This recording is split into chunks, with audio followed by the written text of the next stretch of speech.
Hey everyone, if your TikTok is showing something went wrong, try again later. Don't worry, this is a common issue, and in this video, I'll tell you exactly what to do to fix it. First, make sure TikTok server aren't down. Sometimes the problem isn't on your phone, it's on TikTok ends. So just wait a little while if that's the case. Next, check your internet connection. If you are on Wi-Fi, switch to mobile data. If you are on mobile data, try using Wi-Fi. A weak or unstable network can trigger this error.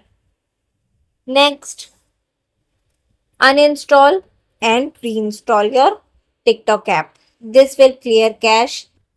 Sometimes older corrupted file cause problems. Clearing them refresh the app and fixes most error. If that doesn't work, make sure your TikTok app is updated. Go to your app store and install the latest version. Older versions often have bugs that cause this message. Still seeing the error? Restart your phone. This gives your app a completely fresh start. Also, check that your phone's date and time are set automatically. If they are incorrect, TikTok servers can reject your connection.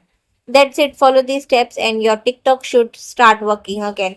If this video helped you, don't forget to like, subscribe, and share it so others can fix the same issue too.